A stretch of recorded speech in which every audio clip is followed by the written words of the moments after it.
Good morning, student.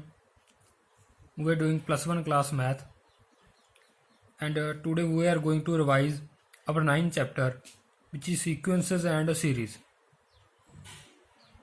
First of all, we have a definition of sequences and series. Sequence का meaning क्या होता है कि आपके पास कुछ नंबर्स होंगे, ठीक है, उनमें कोई ना कोई पैटर्न होगा। तो अगर हम एक एग्जांपल लेके चलें सीक्वेंस के लिए, जो हमारे पास ये वाला है, जैसे 2, 4, 8, 16, 32 सो ऑन 1024 तक ले लिया। This is the called a sequence. इसे हम एक सीक्वेंस बोल सकते हैं। क्यों? क्योंकि इनमें देखो पहले 2 आया, 2 2 जा 4, 4 2 जा 8, 8 2 जा 16, 16 2 जा 32, 32 2 जा 64, ऐसे चलता जाएगा। तो क्या इनका पैटर्न क्या बन गया कि मल्टीप्लाई 2 हो रही है हर एक नंबर के साथ। तो इसे हम एज अ सीक्वेंस ले सकते हैं, ठीक है, इसको हम सीक्वेंस बोलेंगे।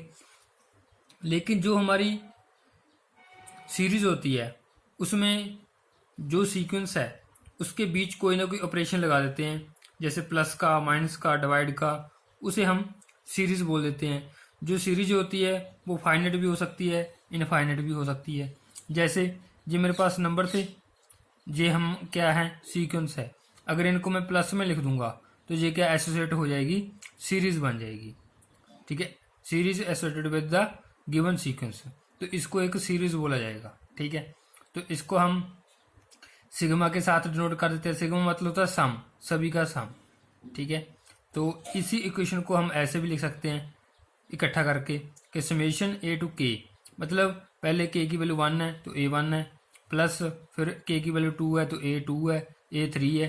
तो ऐसे हम सीरीज को लिख सकते हैं।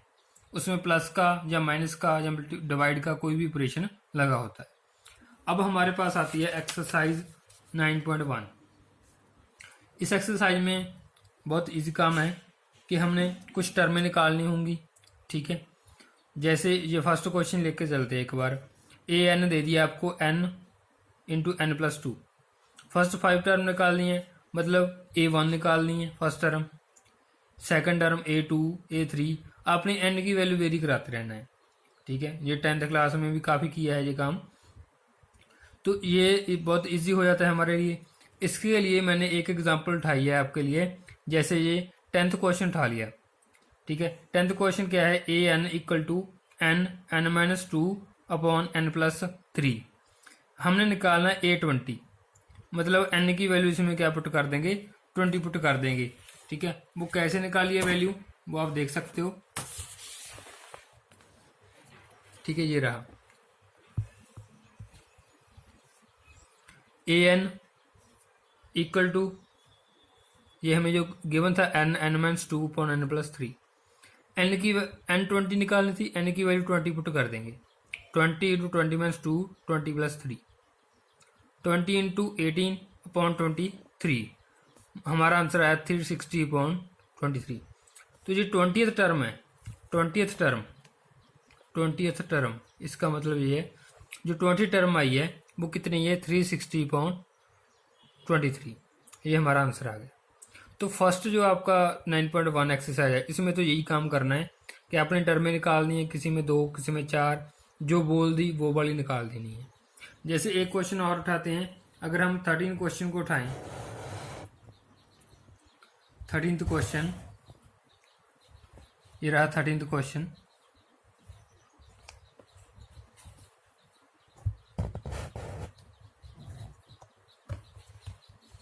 इसमें a1 और a2 की वैल्यू 2 दे दी हमें, और an गिवन है, an-1 -1, n is greater than 2।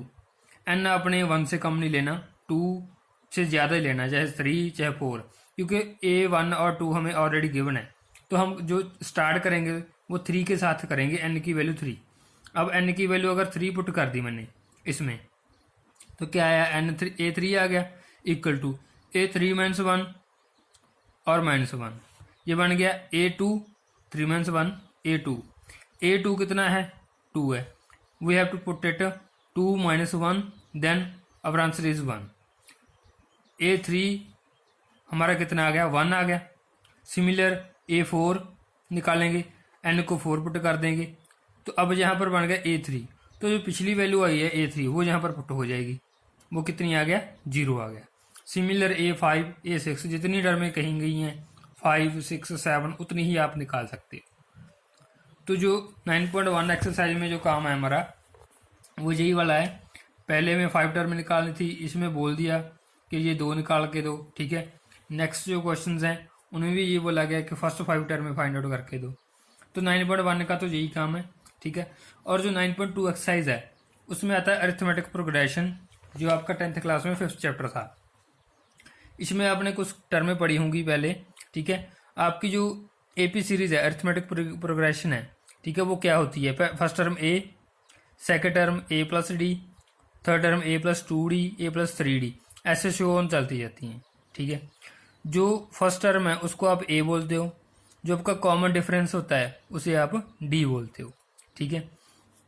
अगर मैं एक एग्जांपल लूँ, जैसे यहाँ पे ले लिया 1 2 3 4 लिख लिया 5, तो फर्स्ट टर्म क्या है? A कितनी है? 1 है, तो D क्या आएगा मेरा? ठीक है, कॉमन डिफरेंस, मतलब सेकंड में से A2 में से A1 को माइनस कर देना, 2 - 3 = 1, that is the common difference. Next है nth टर्म, जो जर्नल टर्म होती है उसे an भी लिखा जाता है, ठीक है। an = A + n - 1D, और हम इसको tn भी बोल देते हैं, ठीक है। लास्ट टर्म भी कई बार इसको कंसिडर कर लेते हैं, इसको tn भी बोल दिया जाता है। तो टर्म ऑफ nth मतलब A + n - 1D, ये फार्मूला आपने ध्यान में रखना होगा। ये हमें दे दिया कि L का मीन्स लास्ट टर्म है, D का कॉमन डिफरेंस है, n नंबर ऑफ टर्म है। एक आता है SN, that is a sum of term. Sum of term का फार्मूला क्या होता है हमारे पास? Sum of term sum of AP n/2 2A n - 1D, similar SN n/2 A + L। अगर आपके पास ये तीन चीज़ें गिवन है अब विद लास्ट टर्म, तो आप नीचे वाला फार्मूला अप्लाई कर सकते हो। अगर ये नहीं गिवन, ठीक है, तो आप ऊपर वाला फार्मूला अप्लाई कर सकते हो। तो इस तरह हम इसके आंसर से फाइंड आउट कर सकते हैं।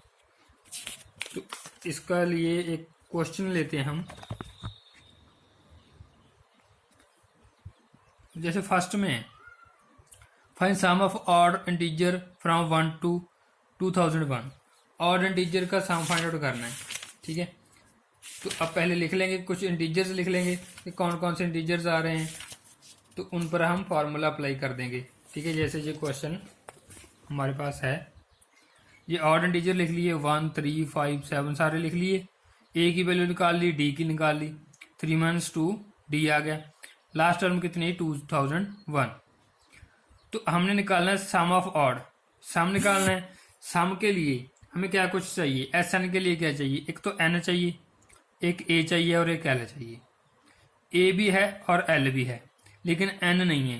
तो N कहाँ से आएगा? वो हमारी इस इक्वेशन से आएगा, AN वाली से।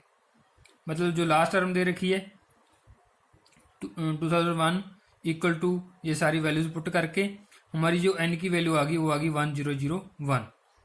अब इसमें पुट कर देंगे सारी वैल्यूज और हमारा आंसर आएगा ये वाला। तो सम इतना बनेगा, ठीक है। तो ये 10th क्लास वाला काम ही था सारा। एक और सम उठाते हैं हम, जैसे इसमें 6th सम दिया हुआ है। If the sum of the certain number of term AP, ये टर्म्स हैं AP की, और उनका सम दे दिया 116, then find the last term, then find the last term. तो लास्ट टर्म हमने फाइंड आउट करनी है, ठीक है। देखो हमें A 25 है, 25 आ गई। D हमारी कितनी आएगी? 22 - 25 -3 आएगी, ये D की वैल्यू आ जाएगी। SN दे दिया हमें 116। तो हम लगाएंगे सम वाला फार्मूला, ये वाला, क्योंकि D और A और N है हमारे पास, ठीक है। तो सम वाला फार्मूला लगा रहा है, तो इसमें N की वैल्यू नहीं है, तो पहले N फाइंड आउट होगी। इसको सिंप्लीफाई किया। सिंप्लीफाई कैसे करना है? हमने सबसे पहले ये D की वैल्यू पुट कर दी और A की वैल्यू पुट कर दी, ठीक है। इसको कैलकुलेशन की, हमारा ये बन गया 50 - N - 3 और ये बन गया +3। सिंप्लीफाई करके हमारा जो ये वैल्यू आ गई, ठीक है। N 53 - 3N = 232, इसको मल्टीप्लाई करके ये 232 कहाँ से आया, ये 2 इधर मल्टीप्लाई हो गया, ठीक है। अब इसको n के साथ मल्टीप्लाई करके ये बन गई क्वाड्रेटिक इक्वेशन, क्योंकि n स्क्वायर आ गया ना, वेरिएबल का स्क्वायर आ गया।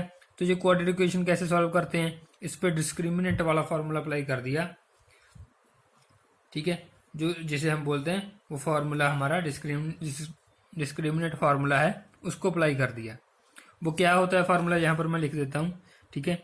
जो हम x की वैल्यू निकालते थे -b प्लस माइनस √d/2a, जो d की वैल्यू होती है b² - 4ac होती है, ठीक है।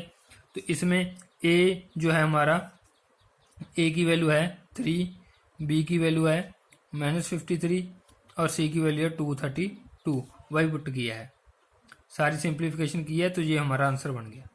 n की वैल्यू हमारी क्या आई, 29/3 एंड 8, एक बार प्लस का लिया जहाँ पे साइन, तो 29/3 आया।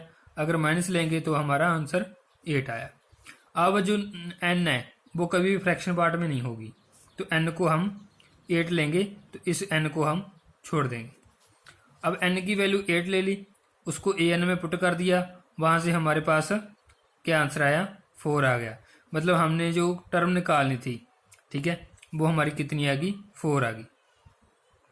हमने निकालनी थी A8, क्योंकि टोटल टर्म कितनी है 8, और हमने निकालनी थी लास्ट टर्म, तो लास्ट टर्म कौन सी बनेगी, A8 कितनी आ गई, 4, दैट इज द आंसर। तो इस तरह हम 9.1 एक्सरसाइज में कुछ क्वेश्चन सॉल्व कर सकते हैं। उसके बाद जो हमारा एक और टॉपिक है इसमें, वो आता है अरिथमेटिक मीन का। अरिथमेटिक मीन, अरिथमेटिक मीन में अरिथमेटिक मीन इसका मतलब क्या है कि हमारे पास 2 नंबर्स हैं a and b, we can insert a number a between them so that a is an AP। हम क्या कर सकते हैं कि इन 2 नंबर में एक और नंबर इंसर्ट कर सकते हैं बीच में, तो ये तीनों नंबर क्या बन जाएंगे, AP में बन जाएंगे। Such a number a is called arithmetic mean, और उस a नंबर को जो नया नंबर आया है उसे हम अरिथमेटिक मीन बोल देते हैं। उसका फार्मूला क्या होता है, दोनों का सम जो आपको टर्में दे रखी हैं upon 2, a + b/2, this is the formula of arithmetic mean between 2 term. ये 2 टर्मों के लिए टर्म इंक्रीज होती जाएंगी और वैसे वैसे अरिथमेटिक मीन भी बढ़ते जाएंगे, ठीक है। जैसे 4 और 6 लिया था, 4 और 16, 4 और 16 का सम करोगे, 2 पे डिवाइड किया, 20/2 कितना आया, 10, तो इसका अरिथमेटिक मीन कितना आ गया, 10 आ गया, ठीक है। इस तरह हम कोई भी टर्म बीच में इंसर्ट कर सकते हैं और वो तीनों टर्में क्या हो जाती हैं, हमारी AP सीरीज में हो जाती है। जैसे एक एग्जांपल भी ले लेते हैं, insert 6 number between 3 and 24। 6 number set करने हैं इसमें, कैसे, हमने ले लिया A1 A2 A3 A5 तक ले लिया, A6 तक ले लिया, क्योंकि 6 नंबर इंसर्ट करने थे 3 एंड 24 में। अब जो आपकी स्मॉल है वो 3 है, जो B है आपका वो 24 है, एंड N आपकी कितनी है, 8। जो फर्स्ट टर्म आके आपकी A1 निकालनी है, मतलब इसके बीच के ये सेकंड टर्म क्या होगी, A + D होगी, क्योंकि A1 तो A1 ही होती है, ठीक है, ये तो एक इक्वली होती है। लेकिन जो A2 होती है उसमें क्या प्लस होता है, कॉमन डिफरेंस प्लस होता है। A3 में क्या होता है, A + 2D, ठीक है। तो ऐसे चलती हैं सारी टर्म। पहले A1 निकालनी है हमने, मतलब सेकंड टर्म निकालनी है AP की, तो A + D, 3 + 3 6, सिमिलर 12, फिर नेक्स्ट, ऐसे सारी टर्में हम फाइंड आउट कर सकते हैं।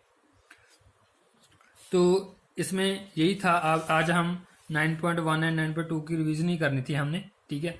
नेक्स्ट टाइम हम 9.3 की करेंगे, और इसके जो फार्मूलाज हैं AP सीरीज के, अरिथमेटिक मीन के, ठीक है, ये आपको लर्न होने चाहिए। MCQ टाइप इसके ही बनेंगे, और जो शॉर्ट क्वेश्चंस हैं इसमें से छोटे क्वेश्चंस बन रहे हैं वो आपको आने चाहिए सारे, ताकि आपका जो SCA पेपर है वो अच्छे से आप तैयार कर सको, ठीक है। Thank you.